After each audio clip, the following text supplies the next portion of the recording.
in. Hello and welcome to today's edition of China Now. My name is Makiza Micheline Latifa, and as always, we'll begin today's edition of the show with China Current, where Kris will be bringing us updates on all that there is to be known about China, especially post-COVID, and how the country is navigating the challenges that the COVID-19 pandemic posed. China Current is a weekly news talk show from China to the world. We cover viral news about China every week and also give you the newest updates on China's cutting-edge technologies. Let's get started.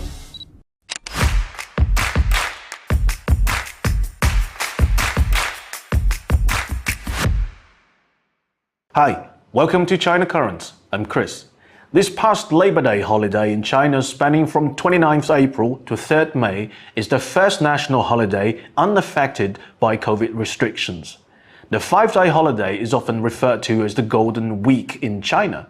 Every year, many people would get out of the houses, turn their work phones off, go on a trip with the family and enjoy the spring. But that hasn't really happened for 3 years, as vacation demand was severely suppressed by pandemic control measures, even though traveling wasn't entirely impossible. And during this year's Golden Week, tourism rebounded strongly, even exceeded pre-COVID levels. A total of 274 million domestic trips were made, a 70% increase from last year and 19% higher than 2019. This Labor Day is also the first long holiday since China resumed outbound group tours since February. Data shows that by early April, mainland outbound travel bookings for this holiday had multiplied by 18 times year-on-year. Thailand, Singapore, Malaysia, Indonesia and the Philippines are the most popular destinations for Chinese tourists. Among all the touristy places, a small industrial city of 4 million people, well, small by Chinese standard, Zibo, rose from obscurity to fame and became one of China's hottest destinations for domestic tourists. Zibo is just a regular place. There's no fancy attractions, no royal palace or terracotta warriors. Last time was famous nationwide was 2,000 years ago as the capital of one of the 7 warring states. This previously overlooked city has experienced a staggering 20-fold rise in tourism bookings during the holiday season. The secret is simple: outdoor barbecue. Zibo Barbecue offers a distinctive dining experience. Millions of people flock to Zibo, gather together in barbecue zones built by the local government that usually feature live band performance and can accommodate up to 10,000 people. You sit around tables with little stoves, grill your own skewers, wrap your meat with scallions in a thin pancake. It's superb, not only in terms of taste, but that overall experience of celebrating food, friendship, and life. There's a heartwarming story behind this overnight sensation of Zibo Barbecue. During the COVID pandemic outbreak in 2022, many cities in China went through lockdowns. Thousands of college students from the surrounding lockdown cities were guided to Zibo for quarantine. The city took these young students, giving them not only a space for quarantine, but also care and love. When the lockdown was over, Zibo offered every student a free barbecue meal. Now the pandemic is over and everyone is free to travel again, thousands of students from all across China decided to thank the city in person by bringing their friends and families to Zibo and repaying the city with their consumption. The story quickly went viral on Chinese social media, and now this little town became the most popular city in China. Another event that comes back to post-COVID China is the Auto Show. Auto Shanghai, or the Shanghai International Automobile Industry Exhibition, is a biannual international automobile show that alternates with the Beijing Auto Show as China's yearly international automotive exhibition. There were more than 1,400 vehicles on display this year, with 513 of them being new energy cars, including all kinds of fancy concept cars. BMW even had a booth to give out free ice creams to visitors. Everyone likes ice cream. Never had any luxury car attracted as much attention as free ice cream. And that's true. A video showed that the workers running the ice cream booth were telling ethnic Chinese visitors that free ice cream had run out. But the next minute, they took out the frozen goodie and handed it to a white man with wide smile on their faces. The video went viral and BMW got slammed for giving preferential treatment to Westerners by outraged Chinese social media users. The hashtag BMW Mini accused of discrimination attracted 200 million views on social media platform Weibo. BMW later issued an apology, saying that the group of non-Chinese people seen hanging around the booth savoring ice cream were actually BMW staff members. The internet still didn't buy it, because the German brand was still talking in an arrogant manner. This incident is not the first time the global brands have suffered public relations backlashes in the market. Mercedes-Benz had to apologize in 2018 to Chinese consumers for an Instagram post that featured a quote from the Dalai Lama. Tesla was also criticized during the 2021 Shanghai Auto Show as a consumer protest occurred on a Tesla stand for its poor quality control of vehicles. Chinese consumers are now making a stand that if you want to earn our money, at least treat us and our culture with some respect. China is the largest electric vehicle market in the entire world, and now China Passenger Car Association is proposing to the government to cancel special licenses for electric vehicles in the next 2 years because they are simply not special anymore. China began to award special green license plates to new energy vehicles since 2016 with many subsidies in order to boost electric vehicle sales. For example, consumers in Shanghai who trade in their old gasoline-powered cars for new pure electric cars can receive 10,000 yuan in subsidies for each new vehicle. Now as EVs account for 1 in 4 cars sold in China and uphold an 87% year-on-year growth in 2022, China would take gradual steps to withdraw subsidies for EVs, including their special green license plates. And Russia and India suspended negotiations over using rupees for trade between the two countries after a year of talk for the settlement mechanism. This decision has disappointed many Indian importers of Russian oil and coal who were looking forward to lower currency conversion costs. It was estimated that Russia would have an annual rupee surplus of over $40 billion if such a permanent rupee payment worked out. According to report, the Russian government believes that accumulating rupee is not desirable at this stage since rupee is not a fully convertible currency in international trade. For Moscow, Chinese yuan seems more favorable for trade settlement as China occupies a rather considerable share of global export of goods, but also because Russia has increasingly turned to Chinese yuan from the US dollar after experiencing Western sanction for its military operation in Ukraine. Chinese Foreign Minister Qin Gang was visiting Germany during the past few days. He held talks with German Foreign Minister, had some diplomatic exchange, but interestingly, in his tight schedule, he made a special stop at the city of Potsdam, southwest of Berlin. The city was the site of the Potsdam Conference in 1945 when the leaders of the Allied nations met in a defining moment for the post-war balance of power. This was the moment of a special significance for the Chinese people because the Potsdam Declaration reaffirmed that China's territory, including Taiwan, stolen by Japan, would be returned to China. The foreign minister's visit to Potsdam also sends a message to the world about China's stance in maintaining the post-war order. He left a message in an autograph book, safeguarding the post-war international order, promoting world peace and prosperity, and achieving China's national reunification. Born to Fly, a Chinese military film focusing on the Air Force test pilots, was previously hyped as Chinese version of Top Gun. However, it has excited criticism on the Chinese internet for its inaccurate depiction of both the Air Force crew members and Chinese jet fighters. The film is accused by netizens of portraying the main character being a cocky savior who often disobeys orders. The audience didn't like this classic Hollywood style of the main character, because these kind of manners are absolutely forbidden in any modern military. And besides, although the film intends to emphasize the technological advancement of PLAAF, Chinese military enthusiasts are outraged about all the goofs in the movie scenes, especially the scene where an air-to-air missile wasn't even technically attached to one of the most advanced Chinese jet fighters, J-16. Many military fans joke that this scene should never ever be allowed to play overseas, because once other countries see this, no one would ever want to import Chinese jet fighters again. When you ask who is China's richest and most powerful woman, many people may come to the answer Dong Mingzhu. She's the president of Gree Electric, one of the world's largest air conditioner manufacturer.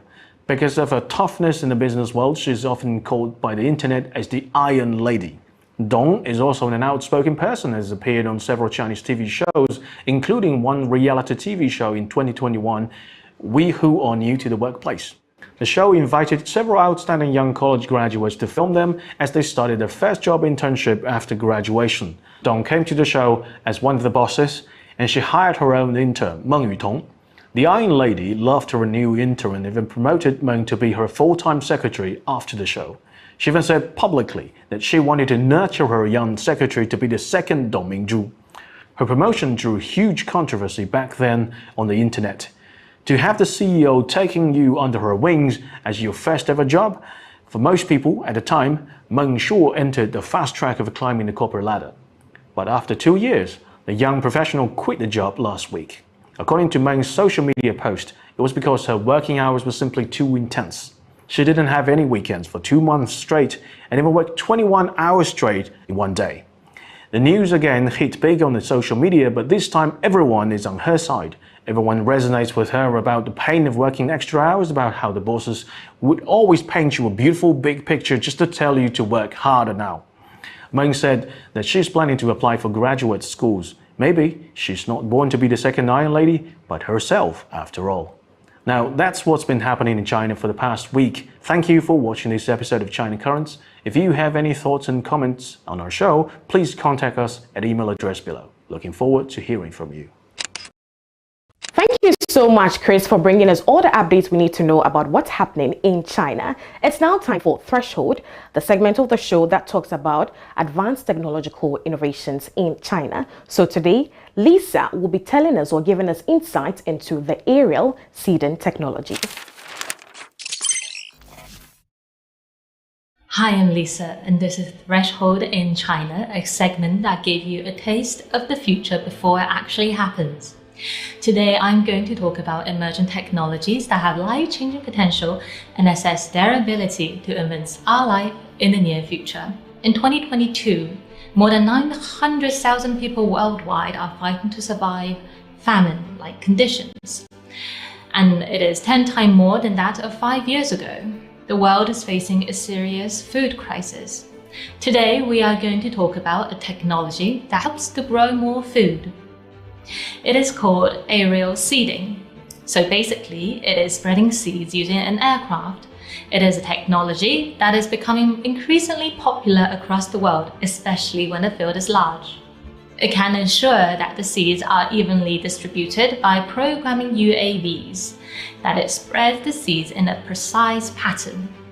But one of the problems with this method to sow is that when the seed dropped from the aircraft, they are often left on the ground unburied. Birds and other animals come and eat them up. They are also blown away easily by the wind, so the crops don't grow. Well, scientists from Zhejiang University and Carnegie Mellon University have developed something to help. They've created a new technology that enabled seeds to drill into the ground automatically, making aerial seeding much more effective and efficient. They've actually found inspiration in a type of plant called erodium. Its fruits tend to be shaped like long bird beak, and each fruit has 5 carpels, each containing a spiral seed up to 6 centimeters long, a swollen arrow-like americab at one end containing the embryo, and a slender spiraling beak. The spiraling beak works like a spring that can catapult itself half a meter from the parent plant. Once landed on the ground, the change of moisture in the surrounding environment, such as a sudden shower of rain, would cause the beak to uncoil and coil again, generating thrust to drill itself like a corkscrew into the ground. This gave erodium a very high germination rate. With this in mind, scientists have come up with seed carriers shaped like erodium beak. They've used wood veneer to make these carriers because it's stiff enough to drill into the soil, and it also responds to moisture changes. When it gets wet, it bends and coils, allowing it to self-drill into the soil.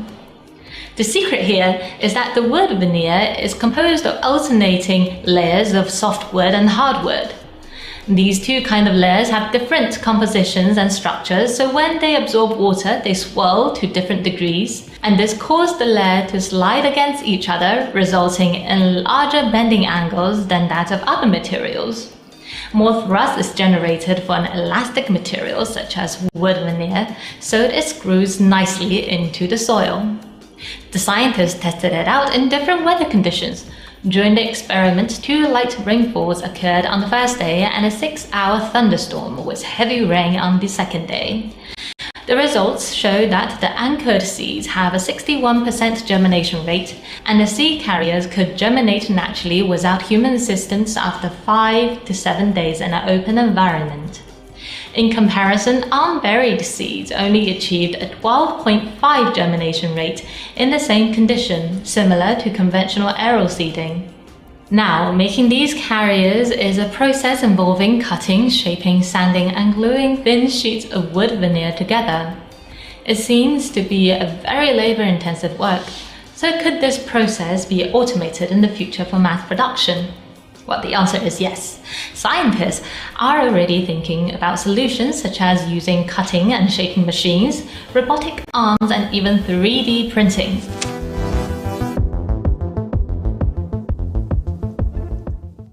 Let's move on to our threshold rating, that is readiness, novelty, and ripple.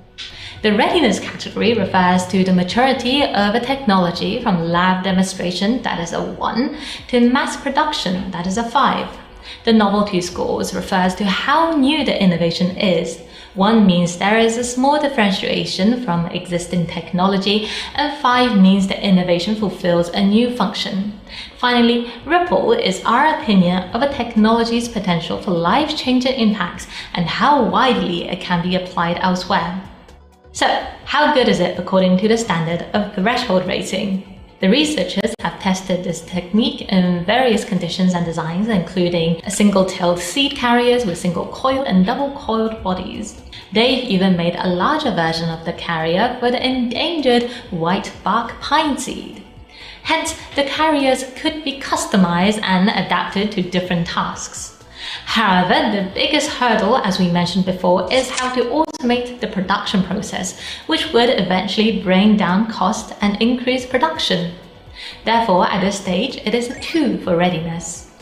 Next is novelty. The self-drilling seed carriers has never been seen before, and this team is the first to try it. This is probably why Nature magazine featured it as their cover story, so it is a 4. Now we have to decide how much influence it's going to have. The self-drilling seed carriers can be used for the quick deployment of seeds, microorganisms, and other soil nutrients through aerial delivery. This could have some very promising impact in agriculture, reforestation, and conservation of the environment. But there are limitations. Since these seed carriers are made out of wood veneers, they may not withstand extreme weather conditions such as heavy rain or strong winds for a long period. Soil conditions can also affect the ability of seed carriers to drill, with moist and well-drained soil being preferred. Also, a large amount of wood and glue are needed to produce the seed carrier pods. The wood will need to be sourced sustainably, and manufacturers need to ensure that the type of glue used in these seed pods will not cause soil degradation by leaving behind harmful chemicals. All these conditions need to be met for commercializing and mass deployment of this aerial seeding technique. For now, it is a 3 for the ripples category, and let's look out for future developments. To sum up, the seed carriers get a 2, 4, and 3 in each category, and it's right on the brink of our threshold. In the past 5 years, China has done a lot of research into sustainable farming. They have found ways to make dry land fertile, turn salt water into drinking water, made crops that can grow in desert, and even created a new way to plant seeds from the air that is more efficient and less expensive. If all these new techniques were used together, they could turn a quarter of China's land, which is desert, into farmland. They could also use these same ideas to stop the spread of desert and make new forests to help fight climate change. Human technologies is often inspired by nature. In one of our previous episodes, we talked about how scientists made a manta ray robots to help us explore the deep sea. What other nature-mimicking innovation have you heard of?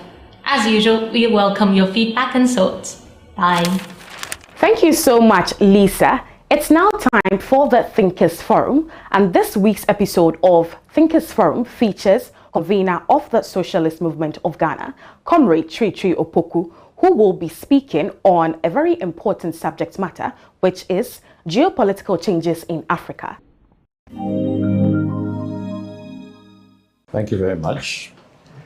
Good afternoon, comrades, friends.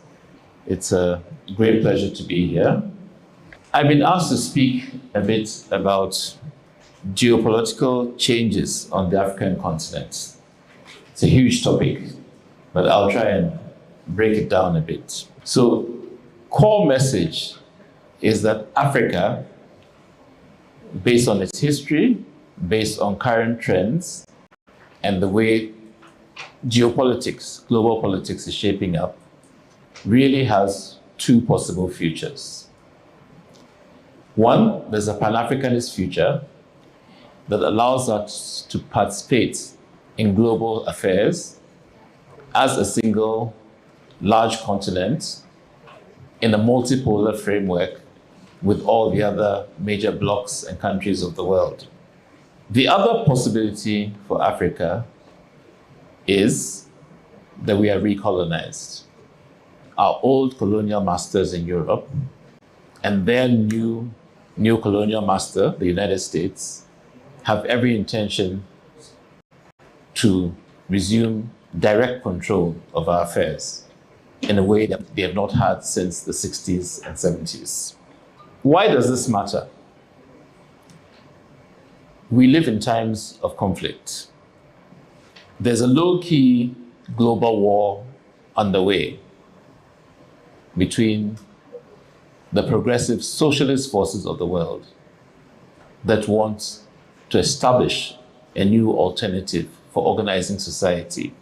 On the other hand, we have the forces of imperialism led by the United States, which seek to destroy any possibility of an alternative. By the sheer facts of history and the logic of struggle, China ends up being the leader of the socialist and progressive world. It's willy-nilly. Whether you want the role or not, it is thrust upon you. You're the focus of the imperialist onslaught. You're the main target for the US's attempt to re-establish its hegemony over the world. It's a Cold War now, but it could very quickly become a very hot war. The nature of war allows for many accidents and unpredictable consequences. So things could change, even just as a result of the irresponsible statements. For example, in the last few weeks, a number of US generals have been making the predictions that war between the United States and China is possible within the next 24 months. That kind of statement raises tensions and creates facts on the ground, whether we like it or not. However, is that for us, for the forces that represent civilization, the forces that want humanity to continue to develop and grow, the outcome we need, the best outcome for us, is prevent conflict from heating up. In other words, to win the confrontation without the enemy firing a single shot. That's the best outcome for us, because clearly time is on our side. So we must be working to win the war by mobilizing society. That kind of deterrence requires alliances. It requires that China, Africa, Latin America, the rest of Asia, that we strengthen our alliances around things that we value, around cooperation, and make it clear to our opponents, imperialism, that they cannot prevail, they cannot frighten us into submission. I'm not saying that we don't also prepare for the alternative. We must prepare. the forces we fight against are crazy enough to do something silly. And we must learn to encircle imperialism and to establish the authority of the new world that is possible. So, needless to say that in this coming and existent confrontation, the socialist forces in Africa stand staunchly with China. We are absolutely clear that in this context, whatever other issues there are, China represents the survival of the human race and the growth of civilization. So, a large part of the reason that we are here is to communicate this and to try and turn the objective strategic alliance into a friendship, to get to know you, to allow you to know us, and to know the various forces that we represent, so that we can learn to work together better to save our planet. So Africa, why is Africa important? By 2050, the projections are that Africa will have a population of 2.5 billion people by 2050. That's less than 30 years from now. Also by 2050, Africa will have a GDP of between 16 and maybe 20 trillion US dollars, compared to China, which will have 58 trillion, and the US, which by then will only have 25 trillion on the current course of economic development. Africa also has 60% of the world's uncultivated arable land. Now, in the context of the kind of nutrition crisis that the world faces, this is a hugely significant fact. 60% of uncultivated arable land is in Africa. Africa also has 40% of the world's gold, 90% of all the chromium and platinum. We have the world's largest reserves of cobalt, diamonds, uranium, nickel, silver, and several other strategic and precious minerals.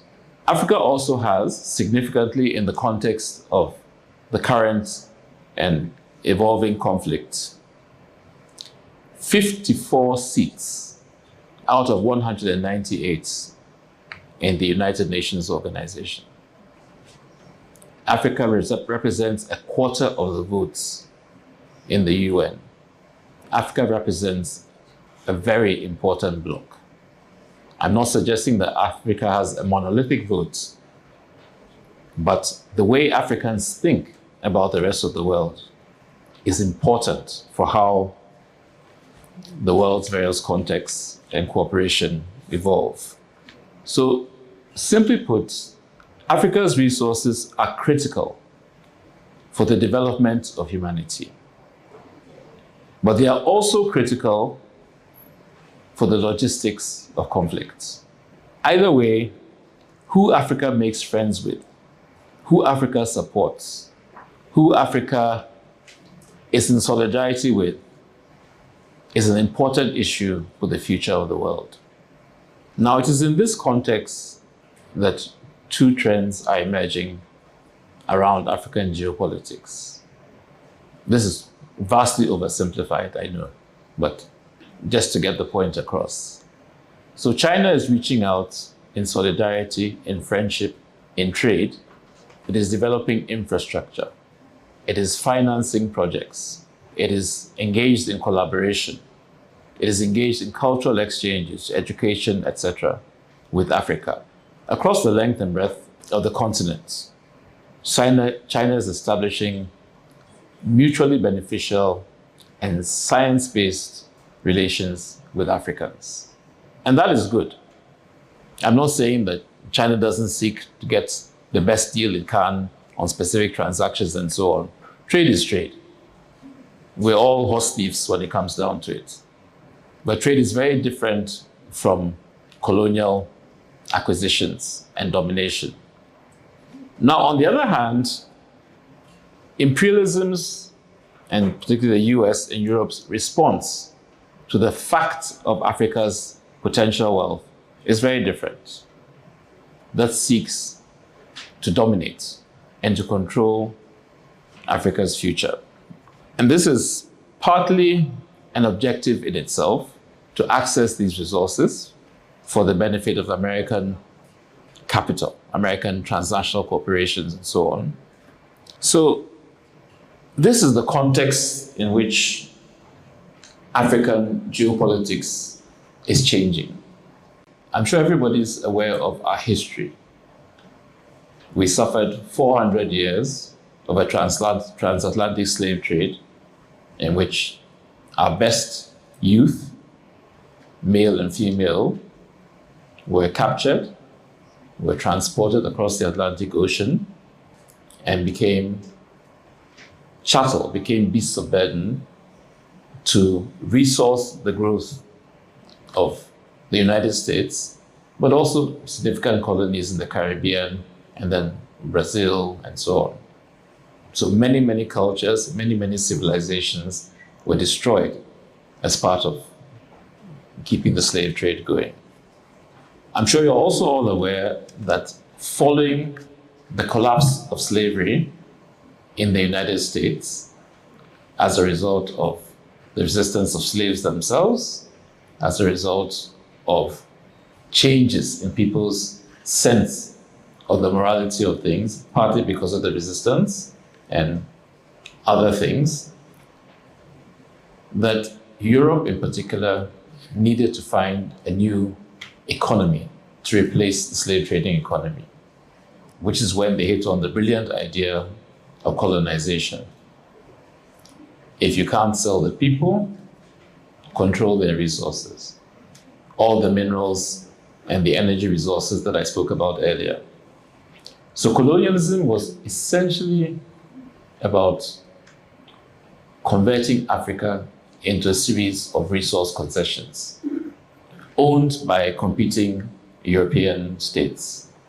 It meant that we were set back even further because the only development we saw was the development required to facilitate exports of raw materials from our continent to Europe to be processed and then in some cases sold back to us. But mostly we were not a major importer, a major market for these products.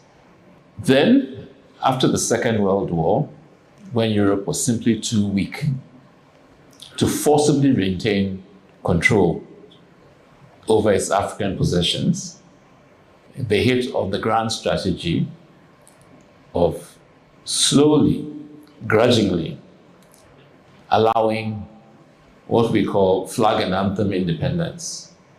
So allow people to feel they've established states, allow them to have their own presidents, their own national anthems, and their own flags to wave around, even join the UN, but maintain the essential character of the colonial economy, in which every decision is made to facilitate European extraction of resources from Africa. Except, of course, that now standing beside and above the Europeans was the United States, which itself had not been an African colonial power and had very much wanted to become an African colonial power. And one of the conditions for their participation in the reconstruction of Europe after the war, of course, not presented as a simple economic play, represented as the assertion of liberal values, American values, freedom for everybody and so on. But what it essentially meant was that now America gets a larger piece of the pie and indeed ends up guaranteeing the stability of a neo-colonial regime. However, neo-colonialism as an imperial strategy has failed. It has failed across Africa. It has allowed 54 situations of resistance, of growing resistance, a chaotic situation. It has not allowed the West to optimize its extraction in a smooth way. It's a daily struggle And I think that neocolonialism was always an experiment to see if we can manage our exploitation and repression this way. And having failed, the West has made the simple, obvious decision: end it, take over again. There are obviously huge complexities about the manner in which this reassertion of direct imperial control will happen. There are many, many different things going on. So the first is, if you like, the battle for hearts and minds, ideological warfare. The West, for reasons of its colonial history and for reasons of just sheer effort it puts into it, dominates the African media scene, especially as regards how Africa sees the rest of the world, for example, Russia, Ukraine, or US, China, are presented to Africa directly by a handful of Western or Western allied media houses. BBC, I think, remains the most influential broadcaster in Africa, but it's not the only one. All of these stations, government funded, direct, agencies, if you like, of various ministries of foreign affairs, maintain 24-hour a day with the main purpose of shaping how we think, particularly about conflict situations or coming conflict situations.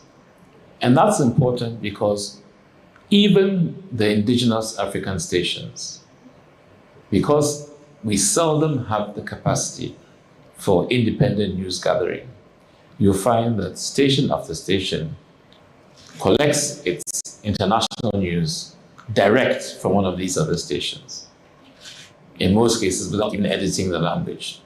You hear the same report on a Ghanaian radio station that you hear on BBC. Same word for word reproduction. And you also have, though increasingly perhaps less influential with the masses, but important for the quote-unquote intellectual classes, a huge effort to control what the print media does. So the Brentworth Foundation that funds a lot of media in Africa, in alliance often with the National Endowment for Democracy, which is actually a State Department agency. And so there's a system of research grants, there's a system of fellowships, revolving doors between media houses and these foundations. And there are even allegations of direct personal payments to journalists, which ensure that they produce a certain kind of content. And because they are better resourced, and because they're better able to produce the glossy media stuff and so on, they tend to dominate the written media. Now, the messaging they're putting out there, certain that, essentially we're being told that development means being more like the US, being more like Western Europe. But there's also increasingly a shrill and very crude kind of propaganda being waged against the countries that the West considers its enemies. Russia has been completely hysterical over the last year. We are told that there are huge skyscrapers of meat factories in which, Uyghurs are being chopped up and made into minced meats, and that meat is being exported to Africa, making us all cannibals and so on. I know it sounds crazy, and I know I've learned in the last week how difficult it is for the Chinese public to take this seriously. But again, the point I was making is that the media assault is total. It's not just about these silly stories. It also involves an ideological orientation towards the mystic, towards superstition, towards irrationality. So you'll find in the African media that the media houses that thrive are those that are providing support to some of these wildly right-wing evangelical churches. And they have money to pay huge money for advertising space. Typically in Africa, the first few hours of the day, from 4 o'clock to like 6:30, are occupied by religious sermons. You have a priest launching into all sorts of things. And this is what people start their day with. So you have to understand that in the context in which people have become so used to irrationality, stories that suggest that other parts of the world are driven by irrational behavior are not difficult to swallow. So it is true that the propaganda being waged against China, being waged against Russia, are ridiculous, but don't dismiss them just because of that. Second feature of the current assault on Africa relates to debt. Africa has, over the last 30 years, become addicted to the euro market, the bond market. Governments are able to go in there, and speculative financiers from the US, but also from Europe, will give out money for projects which, on paper, simply don't make sense. But because they know that governments will be able, over time, to find money from somewhere to effect repayments at exorbitant rates, there's just a churn. You have the financial markets, the financial industry, chasing African governments for sovereign debts. So you have all these deals that are backed by the full faith and credits of governments all over the country. And now all those governments are broke and in desperate need of bailouts. So you have countries like Ghana, which just 24 months ago was the darling of the Washington institution, the international finance institutions, is now on its knees seeking an IMF bailout for $3 billion. Just 2 years after receiving something like $6 billion in loans and grants to manage the COVID crisis. Of course, a lot of that money was simply blown. And as I was telling my new friend over here, government can account for it. There's actually an official Auditor General's report before Parliament now, which says that of the $3 billion of a particular facility, contracted for COVID response, less than $200 million went into anything related to the health sector. Forget COVID, anything related to health. They could only find $200 million that went into the health sector. The rest of it into all sorts of things, including building a national cathedral. So where the deepest economic crisis, cathedral, a big church. Okay. Yeah. Now all of these countries are now on their knees, Zambia for example, and are finding that in order to get IMF bailouts, they need to be in the good books of the Western powers, who typically constitutes the membership of the executive board. So they're all cozying up to the US and France and so on, because on objective terms, they can't actually afford to open up their books for scrutiny. So debt is a huge instrument. The last thing I think you will see is destabilization and militarization. So across the continent, because there are all these underlying discontents, many of which have colonial origins or have been exacerbated by colonial rule, you find that there are large areas where feudal land relations still exist. So you have peasant communities fighting or suppressed by landlords over access to land to produce, over water rights, over all sorts of other rights. You have mistreatment of women, you have marginalization of all sorts of communities based on ethnic, etc. Now, in that context, one of the things we've observed is that for all the countries where you have a majority Muslim population, in the last 15 years, there has been a funded insertion of militant Islamic forces from Central Asia. They have been introduced into the situation to destabilize a lot of corrupt. Admittedly, we're talking about corrupt governments.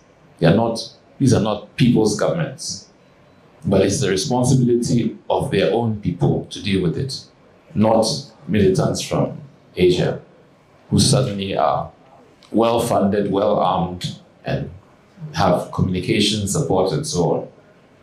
There's a lot of evidence that points to that support having come from imperialist forces, Western Europe and the United States. Now that creates the conditions for these same players to step back into the region and present themselves as, it's a shakedown, it's a protection racket. Create the problem and step forward as a solution. Come as a savior, not as a further complication of the problem. So you find that this is happening certainly across the entire Sahel area, all of which happen to be former French colonies as well. But you're also talking about places like Mozambique, and you find these forces concentrated around areas of high mineralization. That's where they are. They're not out there protecting communities from militant Islam. They're protecting mining operations of big European and American companies. Then, in the middle of this, you have the US in 2007 creating an Africa Command. This is not some diplomatic, support operation, making your military stronger and so on. It coordinates combat operations.